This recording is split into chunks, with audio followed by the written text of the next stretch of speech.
foolishness. Now you only get it in your nightdress. Discard all the naughty nights for niceness. Landed in a very... Estamos en el Faradio para, bueno, en esta ocasión hablar de un evento que tiene lugar el miércoles y resulta que viene nada más y nada menos que una diputada del Congreso de los Diputados. Es diputada por Sumar, también es ingeniera informática y activista saharaui porque es precisamente de allí, que se llama Tess Sidi. Muy buenas, Tess, ¿cómo estás?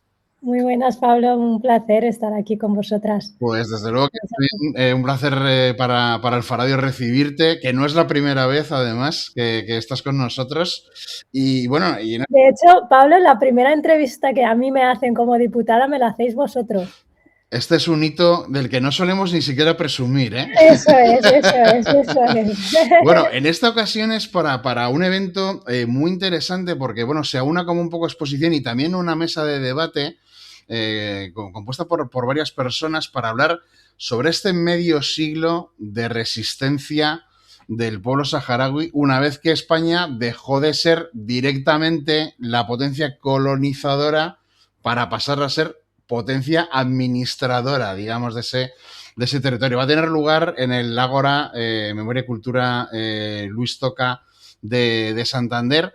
Y la primera pregunta que te quiero hacerte es sobre cómo explicarías tú, que tienes menos de medio siglo de vida, la resistencia del pueblo saharaui.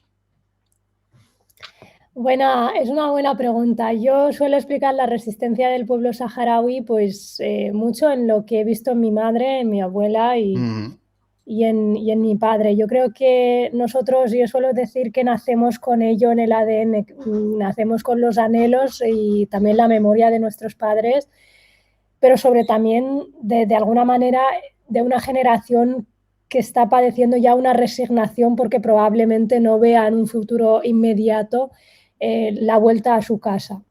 ¿Y qué es la resistencia del pueblo saharaui? Yo suelo recordar una anécdota, a mí me encantan las anécdotas porque creo que son muy ilustrativas. Y a mí cuando me salió en el 22, en el año 2022, la nacionalidad española, me acuerdo de mi padre súper contento porque me había salido la nacionalidad española y yo era como, bueno, no nos alegremos tanto que lo que yo quiero ser es ser saharaui, ¿no? Obviamente fue un proceso muy complicado, siendo él español de nacionalidad, pero él inmediatamente me dijo, ay, hija, que ya por fin vas a poder ir a los territorios ocupados y puedes ir a visitar nuestra casa, su casa, y le puedo poner la casa a nombre de alguien y la puedes reformar. Y yo obviamente yo vi ahí ya una resignación de probablemente yo no vaya a ver, él dice, yo no vaya a ver un Sahara libre, pero lo que pongo mi casa, quiero la llave, ¿no? Como igual que muchos palestinos, sus padres tienen la llave de esos territorios palestinos previos a Nakba. Entonces yo le dije, muchas gracias, pero yo jamás voy a vivir bajo ocupación, es una de las cosas que tengo muy claras, ¿no? Y ahí es una metáfora, ¿no? Una respuesta a lo que es la resistencia. La resistencia es algo entre la resignación y la esperanza. Y encontrar el equilibrio entre la resignación y la esperanza es lo que es la resistencia. Y eso es un concepto muy complicado de explicar porque vivimos en un mundo donde estamos en la inmediatez más absoluta. Hemos adquirido muchos y muchas de nosotros unas condiciones materiales muy buenas que hacen que obviamente nuestra tolerancia y nuestra aspiración sea a máximos y así debe ser, pero la resistencia normalmente es también sinónimo de aguantar muchas cosas, privarte de muchos privilegios y muchas veces intentar también heredar esa resignación de esos padres, más la tuya y más probablemente la que hereden tus propios hijos. No sé si lo he explicado bien, pero sí que diría que es el equilibrio entre resistir y tener esperanza. Bueno, es que realmente es complicado de explicar. Es una pregunta que hemos hecho muchas veces a personas que todavía viven allí o a personas cooperantes que han ido muchas veces a los campamentos de refugiados. Y muchas veces sorprende, ¿no? Cuando tú lo ves desde un punto completamente distinto, que nosotros digamos, bueno, nosotros en España hemos tenido una dictadura que acabó justo hace 50 años, precisamente cuando se da ese cambio en el Sáhara Occidental. Pero claro, quienes no hemos vivido, digamos, el estar, no es exactamente una ocupación, pero cuando vives bajo un régimen dictatorial, desde luego que la sensación tiene que ser terrible. Pero cuando ves que alguien está en esa situación y van pasando las décadas y ves que en las respuestas cada vez que haces la pregunta es de aquí nadie se va a rendir nunca, y te preguntas, ¿cómo es posible que no llegues al punto de me rindo porque llevo toda mi vida aspirando a lo mismo y no llega jamás? Porque normalmente las promesas no suelen tener horizonte ni un deadline, si no, no serían una promesa, ¿no? Deadline en inglés, que estamos demasiado anglosajones últimamente, demasiados papers y noticias sobre Trump. Entonces, el reto está en construir la educación de tus hijos en que esa promesa no tiene una caducidad, no tiene una fecha límite, no se puede. Y como tú ya has preparado a tus hijos con esa incertidumbre, porque lo complejo es hoy en día, es crear un futuro dentro de tanta incertidumbre, y eso es lo complejo. Y ahí es donde creo yo que nuestros padres han tenido un gran éxito en cuanto a nuestra educación, sobre todo generando resiliencia, generando aguante. Ahora bien, yo suelo decir que esto lo dice Tess, criada en España, parte de su vida, la mitad de mi vida en los campos de refugiados y la mitad de mi vida aquí. Lo dice una Tess, hablo en tercera persona por ponerlo como ejemplo, de una persona que tiene una ingeniería, que tiene un pasado laboral en la ingeniería, que está en política, que ha podido materializar a través de ciertas cosas pues unas condiciones de vida que digna, ¿no? De alguna manera, ¿no? Entonces me permite resistir. Yo creo que este diálogo también tenemos que tenerlo con la generación que nace bajo ocupación y la generación que nace debajo del refugio, ¿no? Creo que ahí es donde está también ahora mismo el punto de inflexión, ¿no? Y sería muy egoísta o muy apresurado hablar en nombre de toda una generación de saharauis jóvenes que estamos viviendo como tres realidades totalmente diferentes. Yo sé que yo 1001 vez nacería saharaui, 1001 vez prefiero nacer en un campo de refugiados, porque quien soy hoy en día se debe a esas condiciones y a ese punto de vista. Pero no sé qué hubiera sido de Tess con 30 años en un campo de refugiados. Cuáles son mis aspiraciones también individuales, y el reto creo que del Frente Polisario y del pueblo saharaui es conseguir ver los intereses individuales que son legítimos de toda una sociedad, que es lo que aspira, con los intereses de horizonte que intentaba antes explicar, ¿no? Nosotros al final tenemos muchas veces una suerte de frustración porque no hemos vivido la revolución, le pasa a muchos hijos de todos los movimientos de resistencia palestino, del que tú te quieras imaginar, de incluso los hijos de la República Española, que no son sus padres, es decir, no han empuñado el arma para deshacerse de un régimen, y estamos como en la nostalgia del pasado, pero tampoco sin una capacidad de acción ahora mismo. Pero yo creo que sí que es importante no desvanecer, y que en el debate siempre tengamos esa realidad de aspiración de nuestra juventud saharaui, cuál es su realidad en los campos de refugiados, pero también saber que esa promesa nunca tuvo una fecha de caducidad. Yo probablemente no lo vea, pero tengo la tarea urgente de que el día de mañana, si tengo hijos, sepan que son saharauis, de dónde vienen, y que no sé la importancia de la memoria, porque ese es mi trabajo, creo que más difícil, porque una generación que ya nazca en España o donde sea, pues es un trabajo mucho más complejo que un niño saharaui. Yo, por el momento, todas las generaciones de niños saharauis nacidos en España son munadilin. Munadilin en árabe es como fighters, ¿no? Muy luchadores y muy de resistencia de casi que de los 70. Tienen un anhelo mucho mayor que incluso sus padres del retorno. Y yo confío en eso. Yo creo que el mundo, como todo el mundo quiere resolver todo ya, queremos terminar con las paces en el mundo ya, no entendemos los pueblos ni sus procesos. El pueblo saharaui le llegará el momento, lo vea yo, lo vean mis hijos, lo vea quien lo vea. Y es que a mí cuando me preguntan, bueno, pero la situación es muy compleja, no sé qué, Mira, en España no se ha hablado nunca del pueblo palestino hasta que tuvo que suceder un genocidio. Y esto la gente me dice, no, hombre, siempre ha habido solidaridad. Ha habido solidaridad de los que éramos muy cercanos a los movimientos de resistencia, muy cercanos a los pueblos oprimidos, pero en el colectivo imaginario un español conoce antes un saharaui que la realidad de un palestino. Y hoy en día hemos conseguido una solidaridad en la calle, en los sindicatos, en los trabajos, en desenmascarar el régimen genocida de Israel. Y eso es algo muy importante. Hemos construido una sociedad española, yo creo, muy consciente de su poder y de que puede parar una vuelta ciclista y que no es ajena al mundo.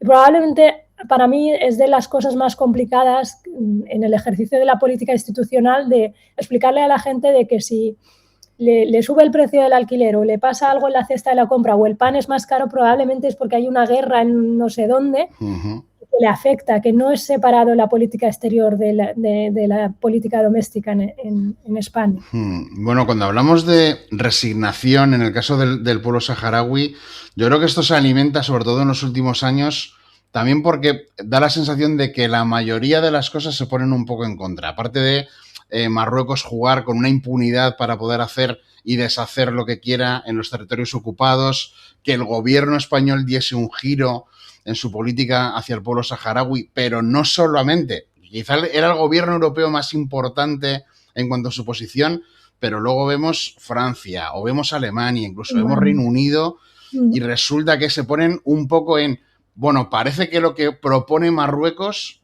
es lo más posible desde un punto de vista realístico, ¿no? Pero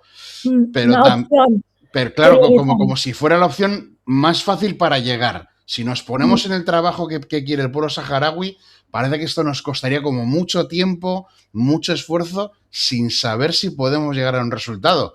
Y aparte de todo el comportamiento de lo que pueda ser países europeos o la Unión Europea en su conjunto, aquí siempre ha estado Estados Unidos como, claro, Marruecos es aliado y entonces no podemos hacer nada en contra de Marruecos. ¿Tú crees que con Donald Trump, que es la persona inevitable de citar en lo internacional hoy en día, esto sigue siendo así? Donald Trump es un psicópata.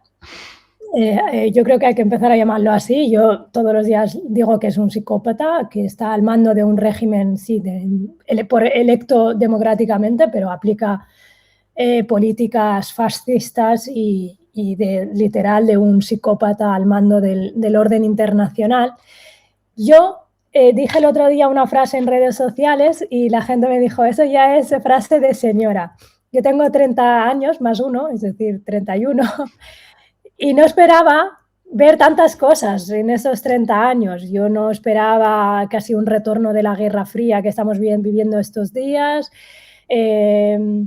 No esperaba una invasión en territorio europeo, una reconfiguración de las fronteras europeas. No esperaba que se pisoteara aún más el derecho internacional.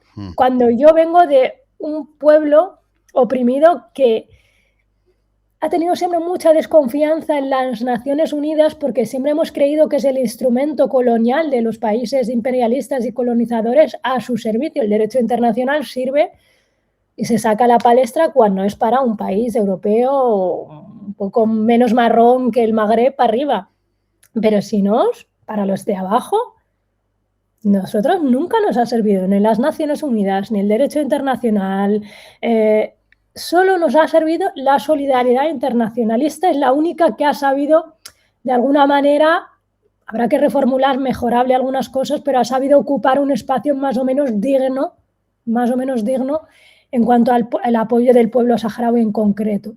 Mira, yo cuando la última intervención que hice en el Congreso fue al ministro Álvarez, el ministro de Exteriores, y yo cuando hablo del pueblo saharaui ya no hablo desde ni la resignación ni la solicitud. ¿Por qué? Porque yo creo que una persona de pensamiento anticolonial y panafricana no puede esperar de su colonizador ninguna respuesta. Es que los saharauis no esperan ninguna solución. Esto es como, por ponerle un ejemplo al quien nos esté escuchando, es como si tú vives en una casa y pedirle al fondo buitre propietario de todo ese edificio una rebaja en el precio de venta. Es que un fondo buitre jamás, ni aunque tengas cáncer, ni aunque te estés muriendo, va a aplicar ninguna medida humanitaria para ayudarte a emanciparte y conseguir tus derechos como ciudadano en el acceso a la vivienda. Pues el pueblo saharaui no puede esperar nada, en este caso, en la resolución de su conflicto, de aquellos que no puedan empatizar con su realidad.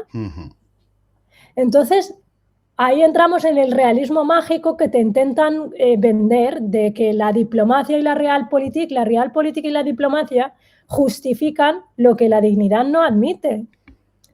Lo que para ti y para mí es inmoral, te puedo asegurar que la diplomacia y la realpolitik encontrarían una frase maravillosa para justificarte el genocidio en Gaza, en el Congo o donde haga falta. Probablemente yo no veo tan malo la realidad que vivimos con Estados Unidos, porque estamos, lo que nosotros llevamos denunciando el sur global miles de años de se mata gente, hay hipocresía. Es que nosotros no hemos abandonado jamás la Segunda Guerra Mundial ni la Guerra Fría. Siempre hemos estado en guerra. ¿Por qué? Porque siempre se nos han robado los recursos. Siempre se nos ha tratado como ciudadanos de segunda o de tercera. Lo que está pasando ahora es que los europeos y las europeas se están dando cuenta que son una colonia de Estados Unidos.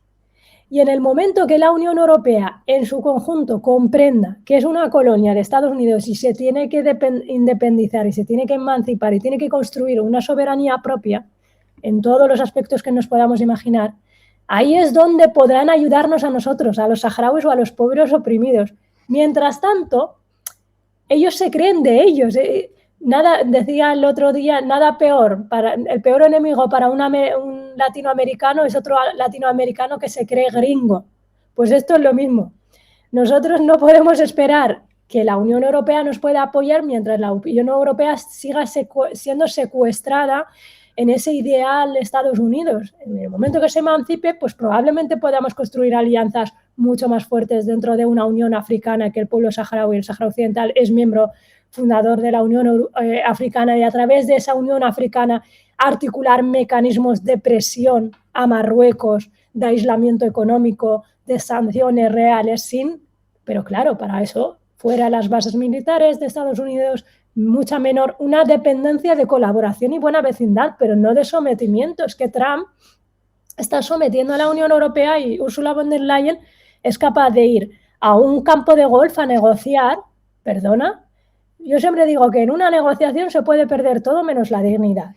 Y ahí irte a un campo de golf donde él le apetezca para negociar los aranceles que te afectan a ti y a mí, eso no es una manera de negociación. Y aparte Trump tiene lacayos y sucursales, Vox en España, Meloni, tienen lacayos por toda la Unión Europea, son vendepatrias capaces de venderte a ti y a mí en el nombre del nacionalismo. Y ahí es donde yo suelo decir que nosotros los saharauis estamos en mal momento para pedir ayuda a la Unión Europea, nosotros y América Latina. También. De hecho, América Latina ya está hablando también de una unión de pueblos de América Latina frente a Trump, porque para Trump, América Latina siempre ha sido el patio trasero, bueno, no para Trump, para Estados Unidos en concreto, ¿no? Y yo creo que estamos viendo un debilitamiento internacional, no solamente del pueblo saharaui, sino a nivel internacional. El sur global, especialmente a Sudáfrica y la Colombia de Petro, son los mayores defensores del derecho internacional, cuando debería abanderarlo la Unión Europea, ¿no? O yo qué sé, o Estados Unidos. Te quiero hacer una última test y es sobre el Congreso de los Diputados, porque si nos referimos, no sé si tanto al momento actual, pero sobre todo antes de la irrupción de la ultraderecha en el Congreso, era muy habitual ver a políticos de todos los grupos parlamentarios poniéndose de acuerdo en la cuestión del pueblo saharaui. Hemos visto viajes en avión de congresistas, senadores, diputados autonómicos, y de repente es que veías a alguien de Bildu sentado junto a alguien del Partido Popular volando juntos a los campamentos de refugiados saharauis. Tú ahora mismo, que ya llevas 2 años y medio en el Congreso, ¿ves este reflejo o no tanto? Ahora la aritmética de la irrupción de las derechas beneficia en verdad al pueblo saharaui, porque muchas de las iniciativas las impulsa el propio Partido Popular en el Congreso de los Diputados en favor del pueblo saharaui. ¿Esto quiere decir que el Partido Popular vaya a mantener su postura, la vaya a cambiar la de Sánchez si gobernara? Creo que no, es mentira, no creo que retroceda absolutamente en nada, sino una instrumentalización temporal ahora del pueblo saharaui, pero es verdad que, bueno, pues el pueblo saharaui también tiene que ser listo y sobre todo el Frente Polisario tiene que estar como un movimiento de liberación, no se debería casar con ningún partido, debe estar abierto a todos los partidos porque representa a todos los ciudadanos saharauis y los ciudadanos saharauis todos son de ideologías diferentes. Ahora mismo hay mayoría sin el Partido Socialista. El Partido Socialista es el único secuestrado por Rabat y yo misma también se lo decía al ministro de Exteriores, digo, ojalá le consiguierais dar una respuesta a vuestros votantes, a vuestras bases militantes, porque parece que el Partido Socialista y que Ferraz ahora mismo son el Ministerio de Asuntos Exteriores de Rabat, aquí en España. Están ejecutando todas las políticas que les pide Rabat. Vayan a favor, no hablo ya del pueblo saharaui, casi todas van en contra de los intereses de España. Están haciendo un secuestro de la política exterior en la frontera sur de una manera bastante infame, y yo no lo digo ya como saharaui, lo digo como española, porque están hipotecando relaciones con el Magreb a un solamente postor y no están dialogando con otros países del Magreb que podríamos tener una mayor cooperación en muchas cosas, en el terrorismo, todo lo que te puedas imaginar, en fronteras, y no, el socio preferente es Marruecos ahora mismo. Pues estas y muchas cosas más, seguro, el miércoles a las 7 de la tarde en el Ágora Solidaria, Cultura y Memoria Luis Toca en Santander, con Tessidi y mucha más gente. Por cierto, también va a estar Fernando Llorente, colaborador del Faradio desde hace un montón de tiempo, que habéis seguro leído varias de sus críticas culturales, pero también ha escrito muchas veces sobre el Sáhara Occidental. Y desde luego que esta mirada a este último medio siglo parece un evento muy, muy interesante y estará Tessidi. Muchas gracias, como siempre, por atender la llamada del Faradio, Tess. Muchas gracias a vosotros. Un abrazo. Un placer a toda la gente de Santander.